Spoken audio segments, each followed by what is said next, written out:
in order to be better at having conversations, whether they're difficult or not, I'm going to share with you the most essential aspects.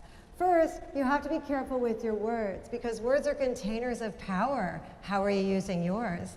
Also, you have to understand who are you speaking with, and you have to have the positive attitude. So let's start with words.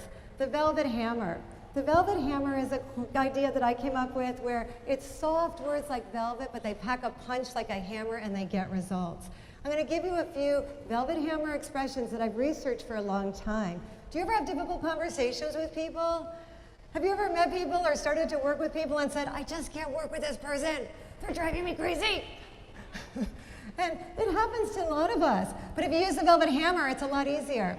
So for the velvet hammer, the words noticed and wondering are very useful when delivering some feedback that needs to be said.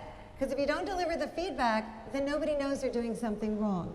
So it's important to have corrective feedback or having difficult conversations with ease. So you start by saying, I noticed that you've been falling a little bit behind on the deadline for the project, and I was wondering, what's happened? How can I help? You see how nice that is? For people who are driving you crazy because they're just procrastinating and they're not doing it when they need to be doing it, correct? Yes.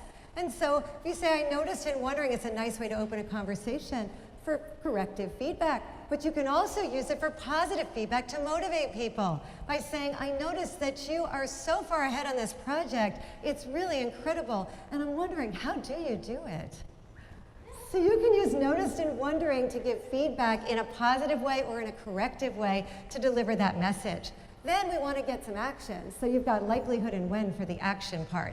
And this closes the conversation. So what's the likelihood that you can be a little bit more on task with the projects and reach the deadlines? And when might that be? You see how nice that is? You can also say in the positive way, so what's the likelihood you can teach me how to be a little bit ahead of schedule like you are? And when can we get started? Another word that is a velvet hammer word is really. Really, really works. Really needs to be said in a nice way though, not in a sarcastic way. It's called a conversation extender. So what you can say is when someone says, well, I'm just so overwhelmed and I just can't get everything done on time and it's, you know, it's just so hard to be on time sometimes.